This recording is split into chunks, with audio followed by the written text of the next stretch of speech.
With the issue of notification, filing of nominations for the fourth phase of Lok Sabha elections will begin from today. In the fourth phase, polling will take place in 71 constituencies across 9 states on 29th of April. And 9th of April is the last date for the filing of nominations. The scrutiny will be done the next day, that is on 10th of April, while last date for the withdrawal of candidature is 12th of April.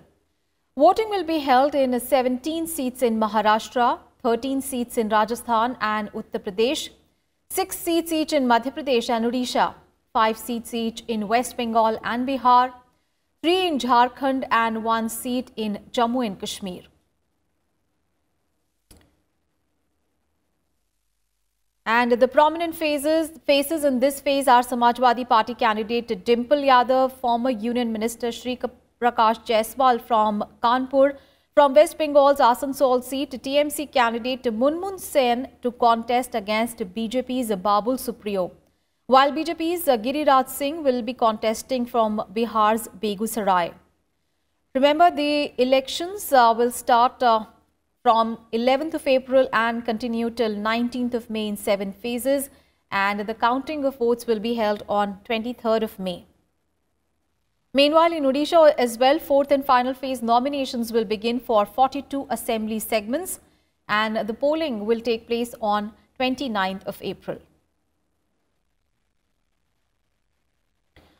Prime Minister Narendra Modi has criticized the National Conference leader Omar Abdullah's pitch for a separate Prime Minister for Jammu and Kashmir. Addressing a poll rally in Telangana, Prime Minister Modi demanded to know from the Congress and the Grand Alliance parties if they supported Omar Abdullah's comments. Congress के साथी party की ये मांग आपको मंजूर है? हिंदुस्तान में किसी को भी मंजूर है? वो कहते हैं हम घड़ी की सुई पीछे ले जाएंगे और 1953 के पहले की स्थिति पैदा करेंगे और हिंदुस्तान में 2 प्रधानमंत्री होंगे, कश्मीर का प्रधानमंत्री अलग होगा। मैं जरा जानना चाहता हूं, जवाब कांग्रेस को देना पड़ेगा। महागठबंधन के सभी पार्टनरों को जवाब देना पड़ेगा। इस चुनाव में उनको जवाब देना पड़ेगा। क्या कारण है कि उनका साथी दल इस प्रकार की बात बोलने की हिम्मत कर रहा है? And earlier addressing a public meet at Bandipora in North Kashmir, the National Conference leader Omar Abdullah had mentioned about Jammu and Kashmir having a separate Prime Minister and President years ago and whether it needed to be restored to protect the state's identity. हमने अपनी पहचान को बनाए रखने के लिए आईन में कुछ चीजें दर्ज कराई। हमने कहा हमारी पहचान अपनी होगी, हमारा आईन अपना होगा, हमारा झंडा अपना होगा। हमने उस वक्त अपना सदर रियासत और वजीर आजम भी रखा था जो उन्होंने काटा। इंशाल्लाह उसको भी हम वापस ले आएंगे। And Union Finance Minister and senior BJP leader Arun Jaitley also hit out at National Conference President for his statement demanding the revival of the post of a Wazir-e-Azam and Sardar-e-Riyasat. Jaitley in a Facebook blog, Ek Desh Mein Do Vidhan Do Pradhan, said that demanding the revival of the post of Wazir-e-Azam and Sardar-e-Riyasat is only intended to create a separatist psyche. He added that little do these people realize how much they are hurting the country as their own people. In a veiled attack on the PDP and the National Conference, Arun Jaitley said the two mainstream parties in Jammu and Kashmir are increasingly losing their identity. The separatists and the terrorists want a part of the state to segregate from India. India will never accept this. It has already given a loud and clear message both to the separatists and terrorists and Pakistan that Azadi is not a distant possibility. It is an impossibility. He also said that the statements of the two parties that the constitutional link between the state and the country is based on the solemn assurance of Article 35A were unacceptable. Earlier in the day, Abdullah said that his party national conference would not allow any attacks on Jammu and Kashmir's special status and would seek the restoration of the terms of accessions of the state, including the provision for Sardar-e-Riyasat, that is President, and Wazir-e-Azam, that is Prime Minister. Our fight is against separatists and terrorists. Let this message be loud and clear to all. Kashmir is and will remain an integral part of India. Azadi is not a distant dream. It is an impossibility. And therefore, the mainstream parties will have to decide that they have to work for a greater integration, or they have to create a separatist psyche of the people by statements of this kind. And Prime Minister Narendra Modi will launch NDA's poll campaign in Bihar today. Prime Minister Narendra Modi will hold rallies in Jamui and Gaya Lok Sabha seats, both of which go to polls in the first phase on 11th of April. In Gaya, Prime Minister Modi will share the stage with the Bihar Chief Minister Nitish Kumar, Union Minister Ram Vilas Paswan and Deputy Chief Minister Sushil Kumar Modi, among others. However, BJP is not contesting either of these two seats. In Jamui, LJP leader Chirag Paswan is seeking a re-election, while JDU's Vijay Kumar Manjhi is contesting from Gaya. Prime Minister Modi will also lead NDA's campaign in Odisha. He will address a public meeting at Bhawanipatna, the district headquarters town of Kalahandi in western Odisha. Kalahandi is among the 4 Lok Sabha seats where the first phase of polling will be held on 11th of April. And remember also that Odisha will witness the simultaneous Lok Sabha and Assembly elections in the state. And our colleague Akhilesh Suman is now joining us live from Patna. Akhilesh, a very good morning. Prime Minister Modi is going to hold 2 rallies in Bihar today. He will hold a rally in Gaya in the morning where he will share the stage with Nitish Kumar as well as Ram Vilas Paswan and Deputy Chief Minister Sushil Kumar Modi, among others. Tell us more. You know, this is very important for Prime Minister to take his allies in confidence, and that is why he is coming to the places where actually there is no candidate from the BJP. Though there is one candidate from Aurangabad that is given to BJP, it is adjoining Gaya, but other seats they look like Gaya, Jahanabad, Nalanda, even Jamui, Nawada. These all seats are to the allies, and Gaya and Nawada has been sitting seat of BJP. So I think it is very important for BJP to instill confidence among the allies, and also to convey message to the people that even though the BJP candidate has been removed from there and those seats have been given to the allies, you need to vote for BJP. And that is what he wants to convey, the message that these seats are not neglected by BJP, not neglected by the union government or Prime Minister Narendra Modi, but it has just been given in the share. And this is very important, as far as because in Bihar, there is very stiff challenge from Gathbandhan that is called Mahagathbandhan, and many of the allies of Mahagathbandhan also are very strong in those areas. And these are also the areas where Naxal movement has been very strong. So in that way, it is very important for Prime Minister that he should go there, and that is why he is going there to convey to the message to this area that was considered earlier the central Bihar of erstwhile Bihar, Jharkhand when it was united. But now you can consider it is southern part of existing Bihar, and that is very big agrarian zone. That is also, Naxal prone area. This is also known for people struggle, different caste conflicts and also class conflicts. So in that way, I think Prime Minister has chosen deliberately to visit those areas so that he can instill confidence in the workers there, and also to the people of that area that yes, Prime Minister is taking care of this, region. Right. Thank you so much, Akhilesh, for all those updates there from Bihar. Of course, these are the 2 seats which BJP it's not contesting, but its NDA allies are. An election campaign is intensifying ahead of Lok Sabha polls. BJP Chief Amit Shah will campaign in Tamil Nadu today. He will address rallies at Thoothukudi as well as Sivaganga and Coimbatore. He will also hold a roadshow in Bengaluru.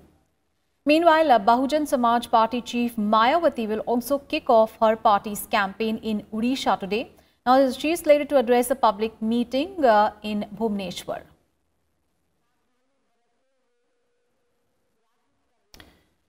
And the Congress party is all set to release its manifesto for the Lok Sabha polls today. The manifesto will be released by Congress President Rahul Gandhi at the party headquarters in New Delhi in the presence of all top party leaders, including former Prime Minister Manmohan Singh. Rahul Gandhi has said that the manifesto will reflect the people's voice and not just one man's view.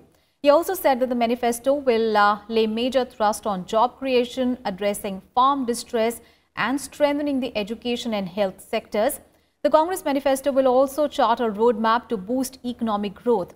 The manifesto is also expected to detail the minimum income guarantee or Nyay scheme that the Congress President Rahul Gandhi announced during campaigning. Rahul Gandhi stated that the Congress manifesto is the result of extensive nationwide consultations and will be a very powerful document aimed at redressing key challenges facing the nation. Headed by P. Chidambaram, the Congress's manifesto committee had held consultations across the country with the people from different sections to seek their views.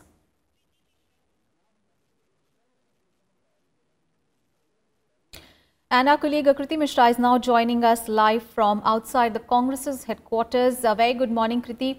Kriti, just days before the Lok Sabha elections kick off on 11th of April, the Congress party is releasing its manifesto today, and from Nyay to job creation, what all is it expected to talk about? Well, Aishwarya, within a couple of hours, the Congress party will release its manifesto. Party stalwarts are expected to be present here at the party headquarters at Akbar Road in the national capital. Now, let's talk about the specific. Remember, the Congress party has been preparing this manifesto for over a year, making 20 subcommittees, crowdfunding the ideas. And of course, the fulcrum is expected to be the Nyay scheme, that is annual assistance of 72,000 rupees to 20% poorest family. The slogan, of course, is going to be Garib Parivar 72,000. And the Congress President Rahul Gandhi has also promised job creation. He has also said that the Congress party, if voted to power, will initiate a process to fill the vacancies, around 22 lakh in government jobs. He's also said that devolution of funds from centre would depend on filling up of these vacancies. Talking to the business community, the Congress President has also promised that if Congress is voted to power, there would be abolition of angel tax. Now, let's talk about the conjectures and speculations. Now, it is expected that the Congress party may also announce right to health care.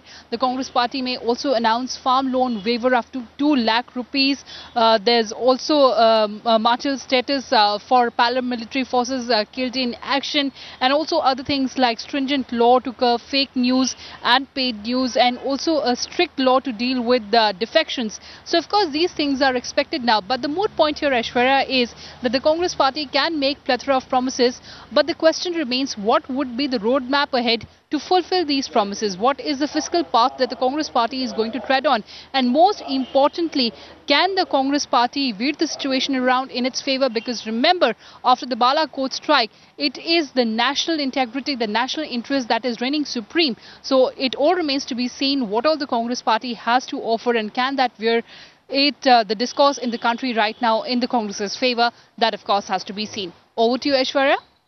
Right. Thank you so much, Kriti, for all those updates. So exactly 10 days really to go before the Lok Sabha elections. The Congress party is going to release its manifesto. We'll keep you updated on all the developments on that big story. Meanwhile, the Congress party on Monday released another list of 9 candidates for the Lok Sabha polls. And of the 9 candidates, 6 are from Rajasthan, 2 are from Maharashtra and 1 from Gujarat. The party fielded Olympian discus thrower Krishna Punya from Jaipur rural constituency, and he will contest against Union Information and Broadcasting Minister and Olympic medalist Rajya Singh Rathore, who is the Jaipur rural MP. And with this, the Congress has so far announced the names of 325 candidates for the upcoming general election.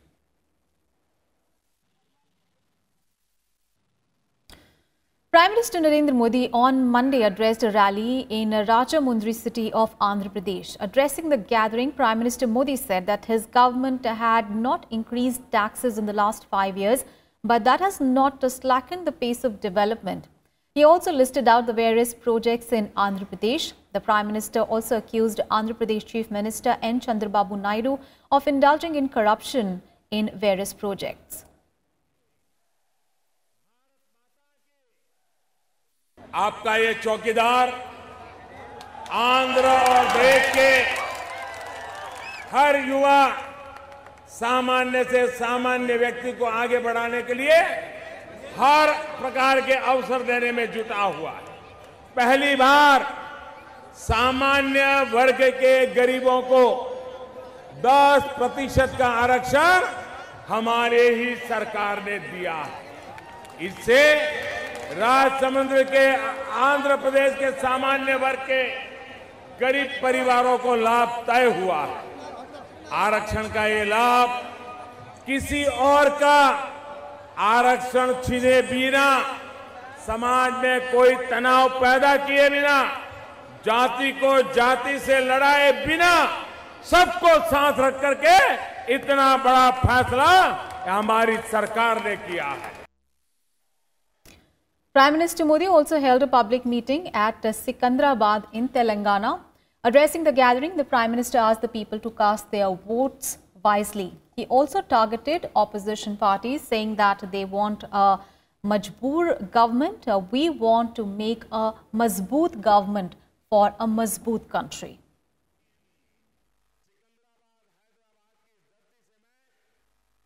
And Congress President Rahul Gandhi on Monday said that the money proposed under the Nyay scheme would be deposited in the bank accounts of the women members of the family.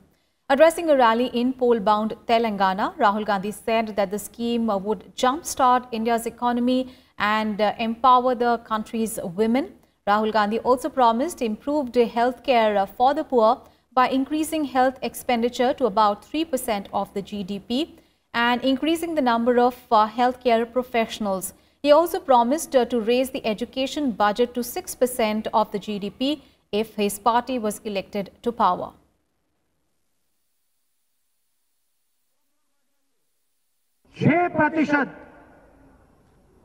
GDP का 6% पैसा हम शिक्षा में लगा देंगे। नए colleges, नई university, नए इंस्टीट्यूशंस आपके लिए बनाएंगे। आपसे स्कॉलरशिप छीनी गई, वो स्कॉलरशिप आपको वापस देंगे। सरकारी अस्पताल बनाएंगे, नए अस्पताल कि आप कम से कम पैसे में अपने बच्चों का, अपने माता पिताओं का इलाज करा पाए। नफरत मिटाने का काम करेंगे, देश को जोड़ने का काम करेंगे। And BJP President Amit Shah on Monday announced that Tushar Vellapalli of the Bharat Dharma Jana Sena, an ally of the BJP in Kerala, will be the NDA's candidate against Congress chief Rahul Gandhi in Wayanad. In a Twitter message, Amit Shah added that Vellapalli is a vibrant and dynamic youth leader, and he represents BJP's commitment towards development and social justice. The Congress party had on Sunday said that Rahul Gandhi will contest from the Kerala seat besides his family pocket borough of Amethi.